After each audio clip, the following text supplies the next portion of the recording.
This is the Mavic 3 Pro, which I have grown to love when it comes to real estate photography and even video. But recently, there's been a new love introduced into my life. That's the new AVATA 2. This is an FPV drone. This is a traditional GPS drone. This one is smaller, this one is bigger, and now they're both my lovers. You're a monster!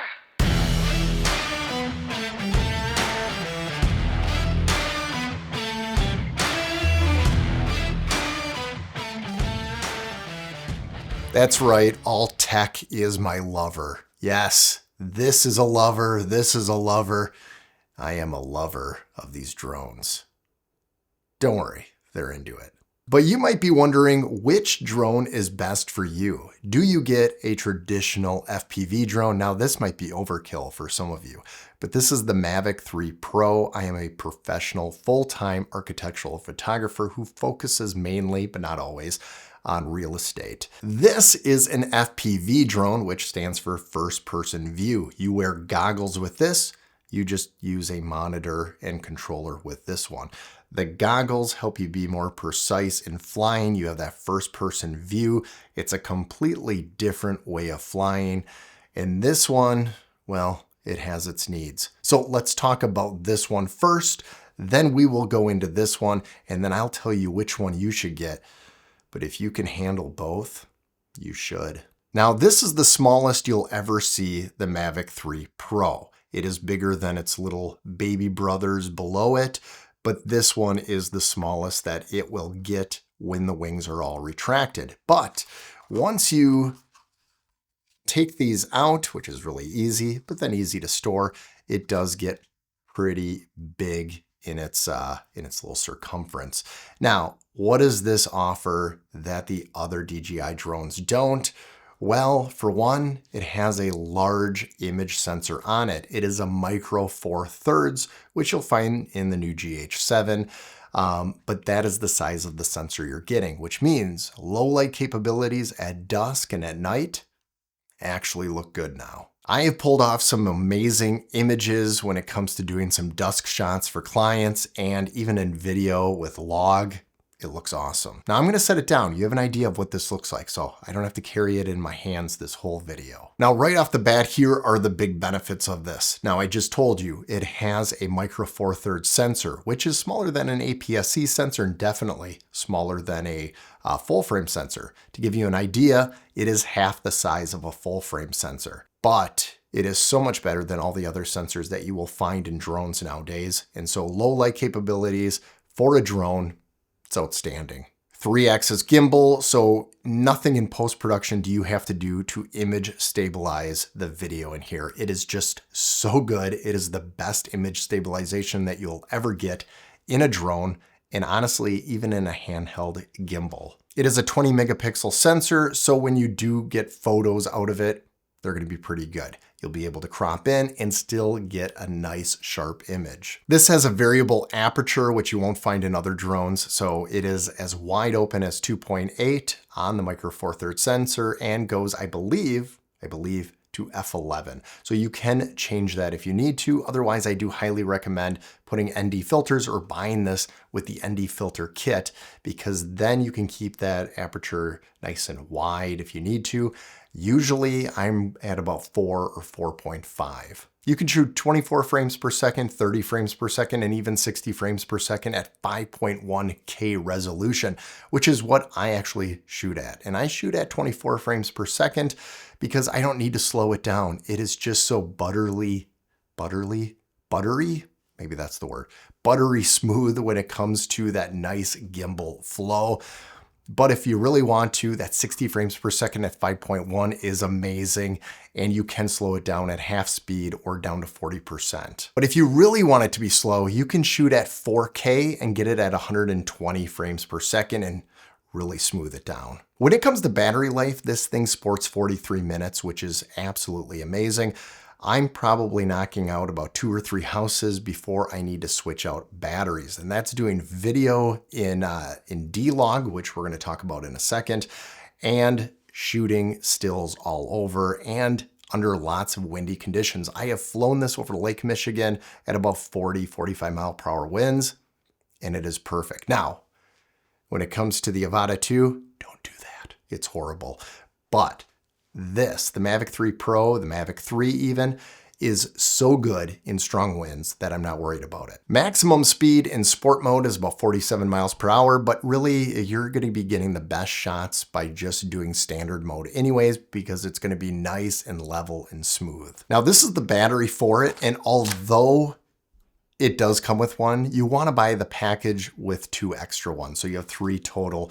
And that way you are set for all day. You don't have to worry about charging this up in the middle of the day. You are good. I have never burned through all 3 of my batteries, and I've done about 7 or 8 houses in a day, and it's still going good. Now, before we continue on to the AVATA 2, I do want to mention this big thing that the Mavic 3 Pro does have that the AVATA 2 doesn't, and that is D-Log. Now, the AVATA 2 does have D-Log M, but it is completely different than just D-Log. The D-Log gives you so much dynamic range out of the Mavic 3 Pro, especially with that micro four thirds sensor, that it is awesome. It is so good to color correct in that 10-bit beautiful image. I highly recommend it. D-Log M isn't quite to the standard of just D-Log. So D-Log M in the AVATA 2 is able to color correct, but the leverage isn't quite there for the dynamic range, for highlights, and for shadows. Now, if DJI created an AVATA 2 Pro, which I want to get into in just a little bit, if they were to, these are my thoughts on how to create it, then they do need to have D-Log, but they also need to have a micro four thirds sensor in an FPV drone. Now, this transitions well into the AVATA 2. The AVATA 2 has renewed my love to drones. Now, the Mavic 3 Pro, awesome. Best image you're going to get out of a drone, best flight experience in reliability. But when it comes to the joy of flying, this thing just takes the cake. It's the bee's knees. It's fantastic. Now, a traditional drone like the Mavic 3 Pro or the Mavic 3 or the Mavic Mini, any of those GPS drones are going to be flying like this. This is how they fly. AVATA 2 flies is like a real plane. It flies at the angles, it dives. You can literally fly it straight down. It's the biggest rush when you have your goggles on. It is amazing. You can do flips. You cannot do that with the Mavic 3 Pro. Man, that'd be crazy if you could, but you cannot. And the view that you're getting is amazing on this. Did I mention that the Mavic 3 Pro is $2,000, or if you want extra batteries, it is $3,000? This is $1,200, and it comes with 3 batteries. It comes with the goggles and a motion controller, which I'm going to show you in a second, and everything you need to fly and enjoy your flight for $1,200. $3,000 for that, $1,200 for this. We'll see where you go. You get 43 minutes on the Mavic 3 Pro, and you get 23 minutes on this, which is super impressive when it comes to a FPV drone, because usually it's 4 to 7 minutes. So let me explain, because that 4 to 7 minutes can become a norm if you go in full manual mode. If you're in standard mode or in that beginner mode, that 23 minutes is definitely achievable. And I've been there where I was just enjoying the 23-minute flight. But the moment you leave standard mode, which you're going to want to do eventually, not day one if you're new to this, but eventually you're going to want to leave and go to manual mode. And then you're looking at about 8 to 10 minutes tops, depends on how crazy you fly. I'm on that lower end. Now, some of you might wonder, what is standard? What is sport mode? What is manual mode? What does that all mean? Well, to break it down, the Mavic 3 Pro has standard and sport. So standard is just going to be regular speeds, normal, not crazy. Sport, when it comes to the Mavic 3, you're not going to have the obstacle avoidance, which, by the way, this does not have any obstacle avoidance. And you don't want obstacle avoidance because you want to be as close to these obstacles as possible maneuvering through, and you're going to be more precise because of the goggles than with the Mavic 3 Pro. So the difference between sport mode and standard mode is really going to be speed and responsiveness in that aspect. Now, manual mode, also known as acro mode, means you can go in every direction that you need to. Not at once, obviously, but you can go straight down, you can twirl, you can move it. and it changes the whole dynamic of flying a drone, which makes it even more fun than ever. This is the FPV drone for the DJI AVATA 2 that you'll be using, and this is a little bit different. So when you first get it, it's going to be springy, just like a typical one, and this side will be springy as well. But in order to fly in full manual mode, you actually disengage the spring, and now it stays where it's going to stay. This is a whole different video all by itself on how to fly in full manual mode, which I have done some videos on that, so check them out. So unlike a traditional GPS drone, you are now being more precise. Plus, these have different features or different functions. This one is going to be for the power, the thrust, and this is going to be for the tilt and the lean. So together, you're going to be working it where you can do nosedives, you can do barrels, you can do flips in the air, backwards, forwards. I've done them all.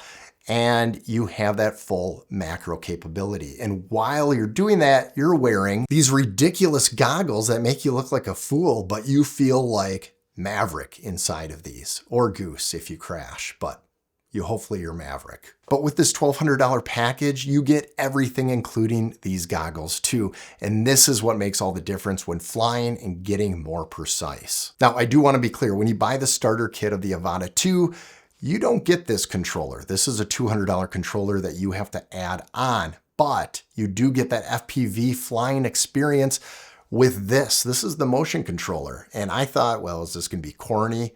It is not. It is actually super fun. It gets you used to flying directly with that FPV experience and getting that tilt and that nosedive at a more modest, safe environment. And that way, when you start getting used to it, you can transition easier into the full acro manual mode with this.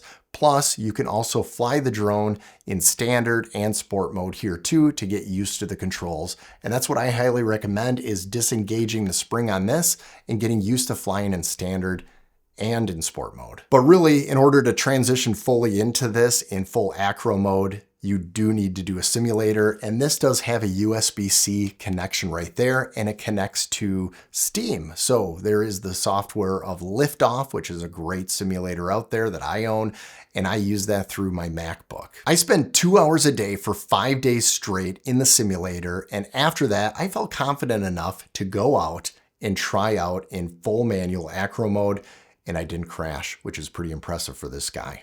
Now, the first time you actually use the simulator, you'll probably crash in the simulator and you'll be like, what am I doing? I can't even do this, because I was frustrated for about an hour. And once I got used to the controls, it just changes everything. Now, this is a 1 and 1.3 inch sensor. It is a lot smaller than the Mavic 3 Pro. A lot smaller, which means a lot less light, a little bit more artifacting with it. So the image quality isn't perfect, but when you're flying this in daylight, it doesn't matter as much. Unlike the Mavic 3 Pro, it is a 12 megapixel instead of the 20 megapixel. And so the image quality isn't going to be necessarily great for photos like you will get out of the Mavic 3 Pro. So when it does come to architectural photography, the Mavic 3 Pro totally wins. But here is where this really does shine. Video. That is where it shines. Now, the quality of video, maybe not, because you have D-Log-M, but the experience of video. The shots you can get, the small spaces you can go into. I have flown through 40 acres of woods in tight spots for a client, and it just looks really good. And I would never do that with my Mavic 3 Pro. It is 4K and it offers 60 frames per second, but I always fly in the 30 frames per second. I wish it was 24 frames per second, but at this point, they do not offer 24 frames per second, but only 30 frames per second or 60 frames per second.